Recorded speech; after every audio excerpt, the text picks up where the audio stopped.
Welcome to the History Story Podcast. Get ready for another fascinating historic road trip into the past. Today, we're diving headfirst into a truly unbelievable event from London's history books and uncovered sources.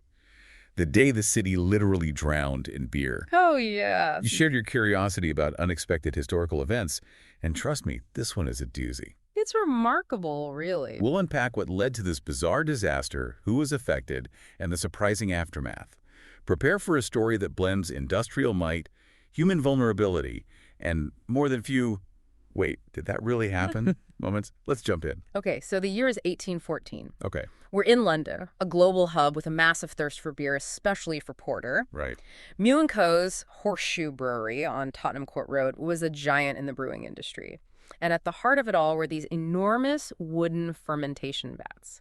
They were symbols of ambition. You know, I'm trying to wrap my head around the scale of this. Can we talk about just how big these vats were? Yeah, absolutely. These things were huge. I mean, focus on just one of them.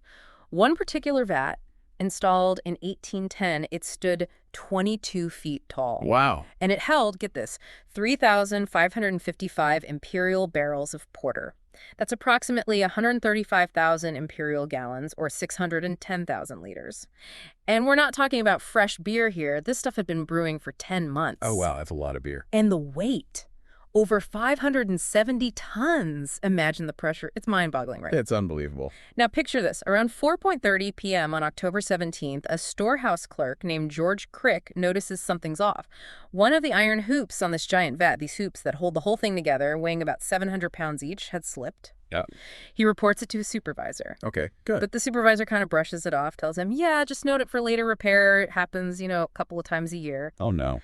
So this complacency, this sense of routine, would become a crucial factor in what was about to happen. And what happened? Well, just an hour later, around 5:30, the vat fails. Catastrophically. The pressure from all that beer, it's just too much. And the force of the escaping porter is so strong, it knocks the stopcock off an adjacent vat. So another vat breaks. Nearly as large as the first one, and then that one releases its contents too. Oh, wow. And that's not all. Other barrels and hogsheads, they were smashed. It was a chain reaction. So how much beer are we talking about here in total? Estimates vary, but somewhere between 128,000 and 323,000 imperial gallons. That's a tsunami of beer. It really was. It formed this 15-foot-high wave of dark, frothing porter surging outwards. Oh, my good. It smashed through the brewery's rear wall, 25 feet high, 2.5 bricks thick, sending bricks flying into the street. And then this torrent of beer pours into the narrow streets of the St Giles rookery. The St Giles rookery. That was one of London's most notorious slums back then, wasn't it? Absolutely. Overcrowded, dilapidated tenements, poor sanitation, inadequate drainage, particularly in the low-lying areas of New Street and George Street where the beer flowed. So when this wave of beer hit, it was devastating. The flimsy houses had no chance. 2 were completely destroyed, others severely damaged. Cellars, many of which were inhabited, filled up rapidly. People had to climb onto furniture to avoid drowning. this is just heartbreaking. It really is. 8 people lost their lives that day. 8. 4-year-old Hannah Bamfield, she was having tea with her mother on the first floor of their New Street house when she was swept away. Then there was a wake happening in the basement of another house on New Street. They were mourning a 2-year-old boy who had died the previous day. Oh, no. The bee flooded the cellar, killing 5 people.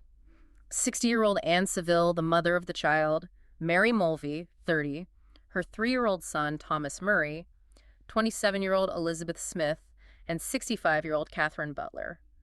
A 14-year-old servant girl, Eleanor Cooper. She was working at the Tavistock Arms on Great Russell Street, just next to the brewery.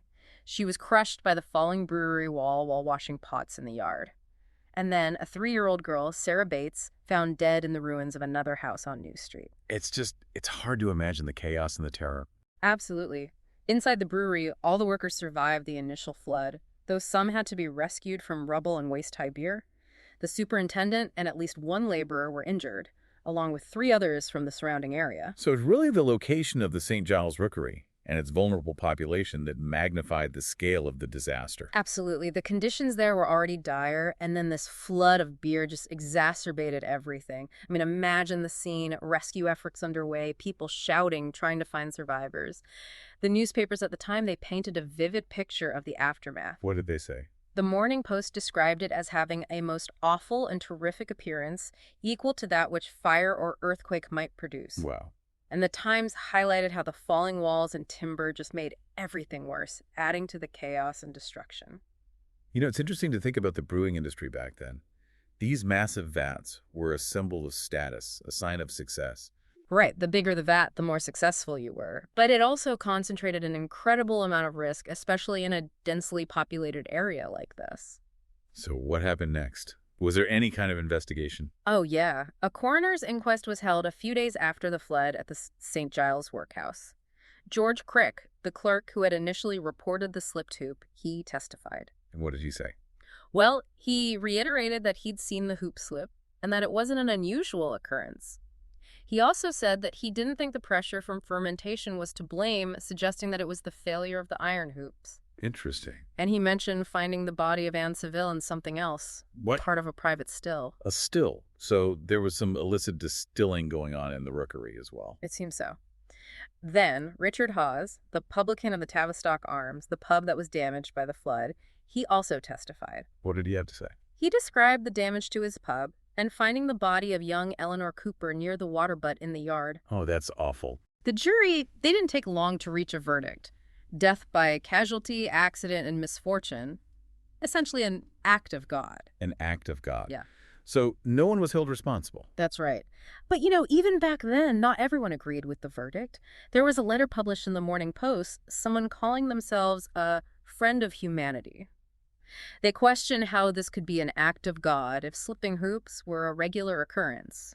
They were implying negligence. It does seem like there might have been some negligence involved, considering how the supervisor dismissed Crick's concerns. Definitely raises some questions. And of course, the verdict had huge implications for Mew & Co. Right, it shielded them from any potential legal repercussions. Exactly. They were protected from any financial responsibility for the deaths and the damage. And to top it off, Parliament later granted them an excise duty waiver, meaning they didn't have to pay taxes on all that lost beer. Right. That saved them a fortune, an estimated £23,000. And sadly, the families of the victims, they received no compensation from the brewery. So there's been a lot of talk about this event over the years, and some myths have emerged. Oh yeah, there are some wild stories out there. Like the one about people getting drunk on the spilled beer and hindering rescue efforts. Yeah, you hear that one a lot. But there's no evidence of that in any of the contemporary reports.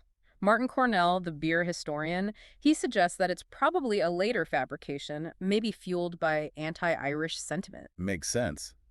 What about the claim that there was a 9th victim who died from alcohol poisoning? That's another myth. No record of that anywhere. The official death toll remains at 8.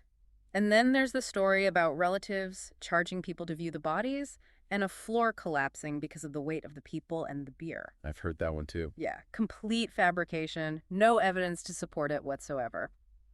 And finally, the story about hospital patients rioting for beer after getting a whiff of it. That one always struck me as a bit far-fetched. Yeah, it's a fun story, but there's no truth to it. It's a reminder to always check your sources. Absolutely. So despite the devastation and the loss of life, Mew & Co. actually managed to recover. Yeah, they were hit hard financially, but that excise duty waiver really helped them. They rebuilt the brewery, and it continued operating for almost another century until 1921. And the impact on the brewing industry as a whole. Well, the disaster definitely served as a wake-up call. There was a gradual shift away from those massive wooden vats. In other words, more robust materials like lined concrete. It made the whole process safer. it's amazing how this event, despite its significance, is largely forgotten today. I know, it's kind of a footnote in history. You know, for such a bizarre and tragic event, it deserves to be remembered. It does. There's so much we can learn from it about industrial safety, about social inequality, about the power of myth-making. Absolutely. Oh, and one last thing. While there's no major memorial at the site of the brewery, a local pub called the Holborn Whippet, they brew a commemorative porter every year on October 17th. That's a nice touch. It is. So for listeners who want to delve deeper into this story, where should they start? Well, there are some great resources out there. Newspaper archives like the British Newspaper Archive are a fantastic place to start. They have those original first-hand accounts. The London Metropolitan Archives might have more records related to Mew's Brewery, and the National Archives could have documents about the excise duty relief. And for those who want to read more, Martin Cornell's book, Strange Tales of Ale, is a must-read. He does a great job separating fact from fiction.